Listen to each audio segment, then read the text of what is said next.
Durante 2000 anos, a história apresentou uma versão de Cartago. Roma escreveu, Roma implementou e Roma assegurou que nenhuma alternativa sobrevivesse. Cada biblioteca foi consumida pelo fogo. Todos os registros cartagineses foram aniquilados e todos os templos foram reduzidos a pó. O que sobrou foi exatamente o que Roma desejava: uma imagem de selvagens, crianças assassinas, inimigos da civilização, um povo do qual o mundo estaria melhor sem. E ao longo de 20 séculos, ninguém conseguiu demonstrar de outra maneira. Até o momento, o DNA antigo retirado de cemitérios cartagineses está narrando uma história totalmente diferente. Cientistas que estão utilizando inteligência artificial para analisar dados genômicos estão investigando um esfregaço da campanha de 2000 anos atrás, e os resultados desafiam o relato romano em quase todos os aspectos. As pessoas que a história condenou foram algo muito mais complexo, cosmopolita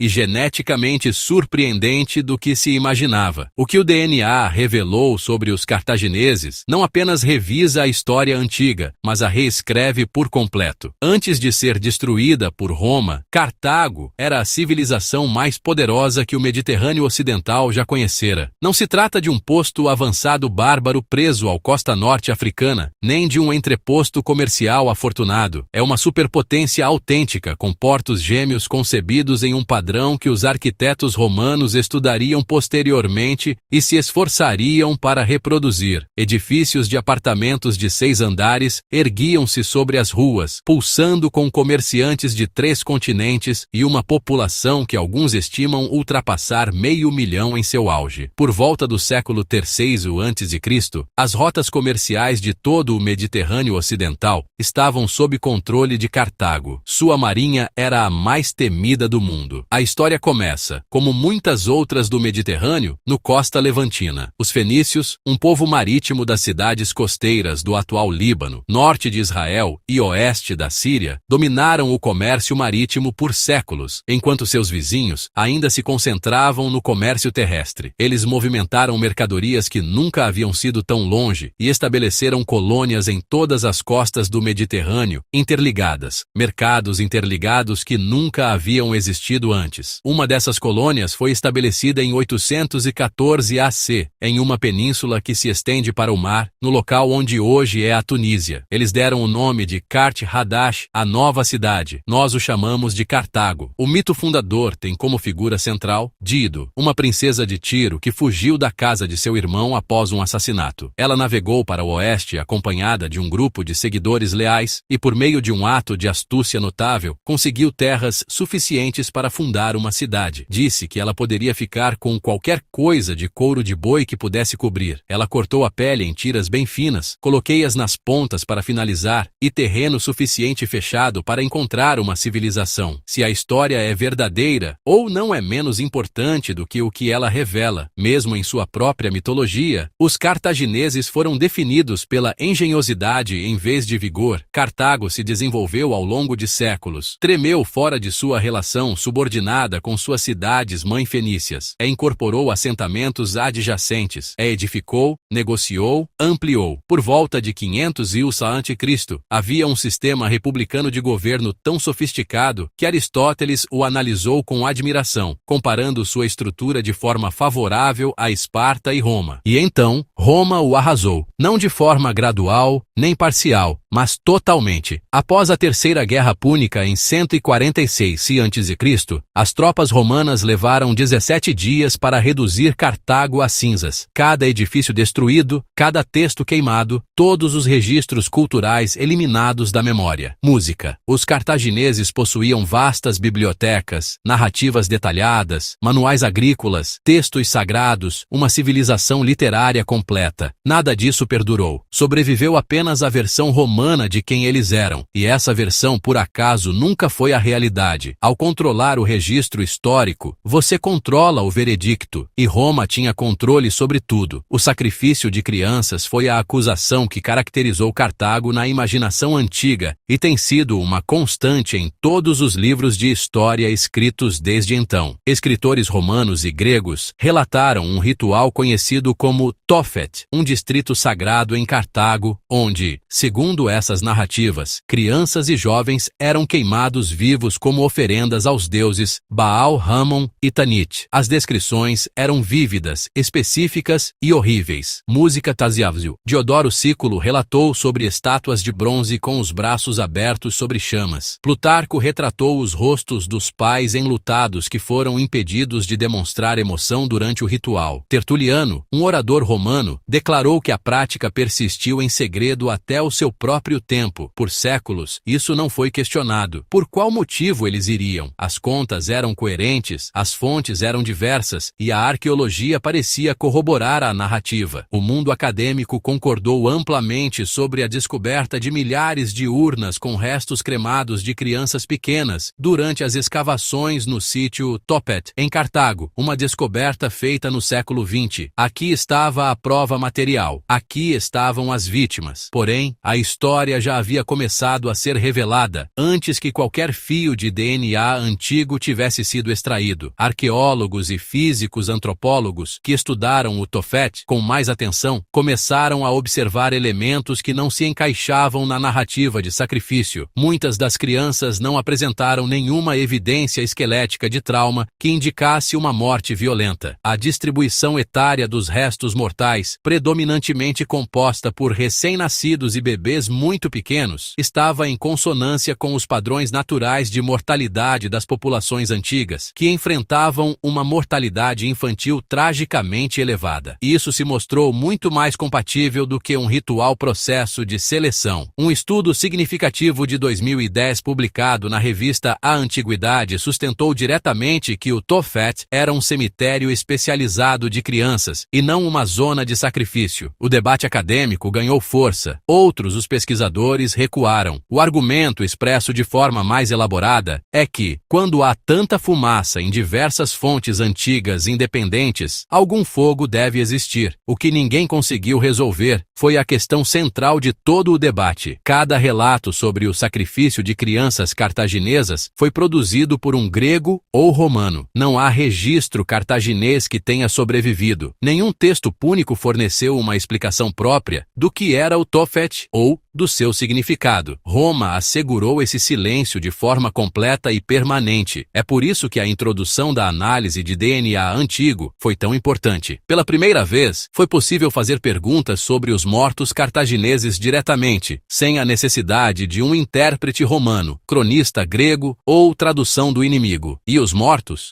Já era. Tinha muito a dizer. O progresso ocorreu em 2023 e era distinto de tudo o que havia sido tentado anteriormente no estudo do antigo mundo mediterrâneo. Uma equipe de pesquisa internacional, liderada por cientistas da Universidade de Viena e em colaboração com instituições da Europa e América do Norte, realizou a primeira análise genômica antiga em grande escala de vestígios cartagineses já realizada. A magnitude do projeto foi extraordinária. As amostras foram coletadas não só de Cartago, mas também de cemitérios localizados em toda a área geográfica do Império Cartaginês, incluindo Sardenha, Sicília e Península Ibérica. Os pesquisadores, pela primeira vez, não estavam analisando um único cemitério isoladamente. Eles estavam decifrando a assinatura genética de uma civilização ao longo de todo o seu território. A extração de DNA antigo não é uma tarefa fácil. Após a morte, o material genético presente no corpo humano começa a se degradar rapidamente devido à ação de bactérias, umidade e passagem do tempo. Após 2000 anos no norte da África e no solo mediterrâneo, o que persiste é geralmente fragmentado, dividido em pequenas partes que apresentam apenas uma semelhança parcial com uma sequência genômica intacta. A pesquisa é realizada em laboratórios limpos e estéreis, onde os cientistas usam trajes de proteção completos para evitar qualquer contaminação do DNA humano moderno que poderia corromper completamente o sinal antigo. Amostras de ossos e dentes são moídas até se tornarem pó, submetidas a um tratamento químico para liberar quaisquer fragmentos genéticos remanescentes e, em seguida, sequenciadas por meio de uma tecnologia capaz de ler milhões de fragmentos degradados ao mesmo tempo e reconstruir computacionalmente uma imagem genômica coerente. Os dentes mostraram-se especialmente valiosos. A polpa dentária é revestida pelo esmalte, uma das substâncias biológicas mais duras da Terra, que oferece uma proteção excepcional contra a degradação que danifica o DNA em outros tecidos. A equipe obteve dados genômicos de alta qualidade e resolução a partir dos molares cartagineses que estavam enterrados no solo por mais de 2 milênios. O que buscavam era ancestralidade, as marcas genéticas profundas que indicam a origem da população, os grupos com os quais se misturaram e como a composição genética mudou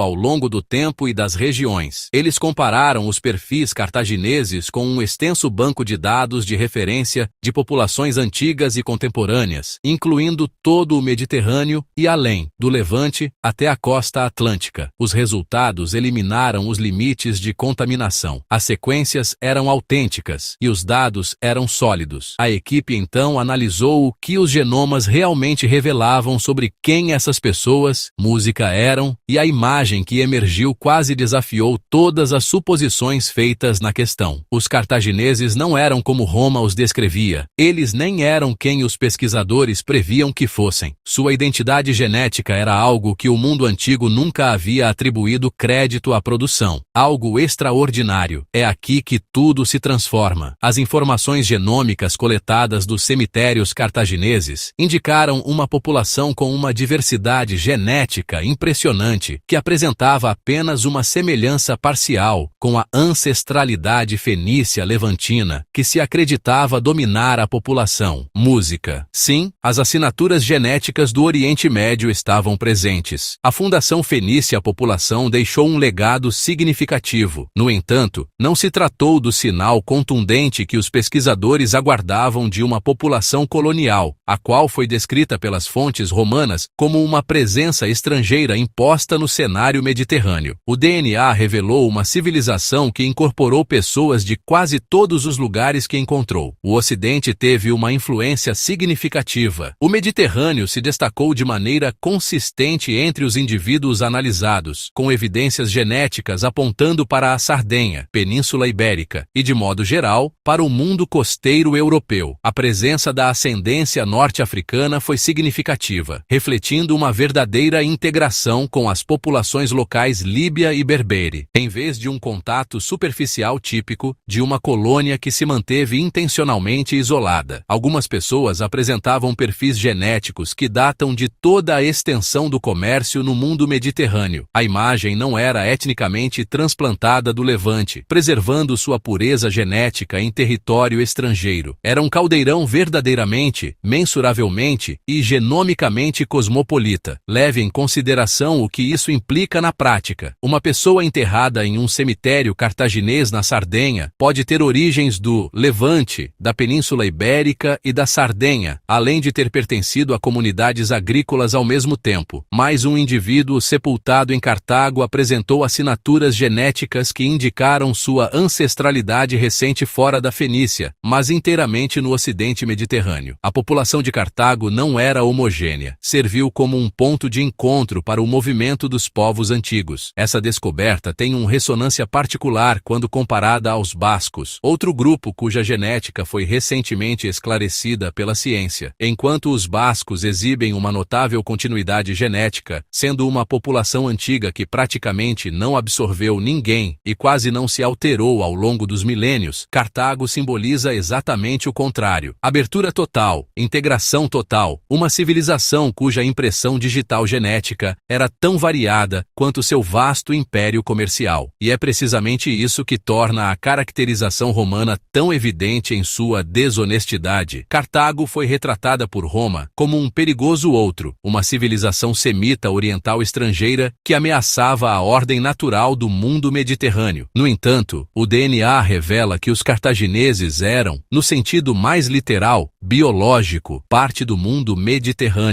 Eles não eram estranhos ao se imporem. Eles eram o resultado, a síntese e a expressão mais completa de sua humanidade. Roma não derrotou um adversário estrangeiro. Roma quebrou um espelho e passou 2000 anos se certificando de que ninguém notou. Durante décadas, os historiadores estiveram divididos sobre a questão do sacrifício de crianças. A discussão não foi encerrada pelo DNA. Conseguiu algo mais forte. Mudou completamente o sentido disso, quando a equipe de pesquisa direcionou sua sua análise genômica aos restos mortais recuperados do enterro de Tophet, o que descobriram não foi a assinatura genética de uma seleção ritual, era a marca genética de um cemitério. A diferenciação é de suma importância, música, e aqui está o motivo. Se o Tophet tivesse atuado como um local de sacrifício, onde crianças específicas eram escolhidas para serem mortas em rituais, seria de se esperar que a população enterrada lá refletisse esse processo de alguma forma mensurável, como faixas etárias específicas, padrões incomuns na proporção de homens e mulheres, ou evidências genéticas de crianças oriundas de linhagens familiares específicas destinadas ao sacrifício. O que o DNA indicou foi uma distribuição populacional que condiz com uma taxa de mortalidade infantil natural. A diversidade genética entre os Tophet ainda é ampla. A distribuição etária foi significativamente ajustada para recém-nascidos e bebês muito jovens, exatamente o grupo demográfico que as populações mais antigas perderam em maior número devido a doenças, complicações no nascimento e às altas taxas de mortalidade que marcaram as primeiras semanas de vida. Música, antes da era moderna. Essas crianças não foram escolhidas para morrer. As evidências genômicas indicaram fortemente que as crianças já estavam mortas e que suas famílias as levaram a um local sagrado para sepultamento, assim como os pais enlutados em todo o mundo antigo buscavam terrenos consagrados para enterrar seus filhos perdidos. Isso está em consonância com os estudos mais rigorosos de antropologia física discutidos desde pelo menos 2012, mas acrescentou algo que esses estudos não puderam fornecer. A evidência genética é autônoma em sua interpretação, ao passo que a análise esquelética não o é. É possível discutir o trauma ósseo. ADN padrões populacionais são mais difíceis de discutir quando não estão presentes. As evidências coletivas indicam que Roma adotou a prática cartaginesa de sepultamento infantil, possivelmente um ritual sagrado e doloroso em homenagem às crianças que morreram jovens, e a transformou em algo monstruoso. A mudança quase não demandou esforço. Os enterros ocorreram de fato, assim como a cremação dos restos mortais. Bastava que Roma oferecesse a interpretação e, sem cartaginês, não havia vozes para contestar, uma vez que essa interpretação se solidificou como fato histórico. A continuidade do sacrifício infantil na narrativa ao longo de 2000 anos de história nos revela algo significativo, não a respeito de Cartago, mas sobre a eficácia da propaganda quando o propagandista tem controle sobre os registros. Roma necessitava que Cartago fosse má. A magnitude da destruição em Roma afetou a população civil, uma cultura inteira, toda a literatura, e a tradição exigiu uma justificativa moral. Criar monstros é sempre mais fácil do que reconhecer o que você realmente fez. Música, afaste-se das descobertas individuais por um momento e reflita sobre o que elas contribuem até. A civilização mais geneticamente diversa do Mediterrâneo Ocidente foi também a mais dominante comercialmente durante 3 séculos. Uma população que promove uma narrativa romana reduzida a uma única ameaça de identidade, oriental, estrangeiro, bárbaro, acabou se tornando um meio de vida que sintetiza praticamente todas as culturas e redes comerciais afetadas. Fundadores levantinos, colonos europeus, vizinhos do norte da África, comerciantes ibéricos que permaneceram, populações da Sardenha assimiladas ao longo das gerações, todos esses grupos estão presentes no registro genômico, todos eles cartagineses. E essa diversidade genética não foi acidental na civilização cartaginesa, foi o motor disso. Após incinerar todos os outros textos púnicos, Roma fez uma exceção específica para os manuais agrícolas produzidos pelos estudiosos cartagineses. Eles eram traduzidos para o latim e espalhados por todo o império. O sistema cartaginês de governo republicano era tão sofisticado que conquistou a admiração analítica genuína de Aristóteles. Suas redes comerciais chegaram a lugares que a imaginação romana mal havia imaginado. Oeste da África, ilhas britânicas, fronteiras do mundo persa. Essa não foi a realização de indivíduos isolados e etnicamente rígidos. Trata-se da conquista de uma civilização que, em seu nível mais profundo, entende que a abertura gera força. O DNA valida o que a história, sem seu filtro romano, sempre insinuou.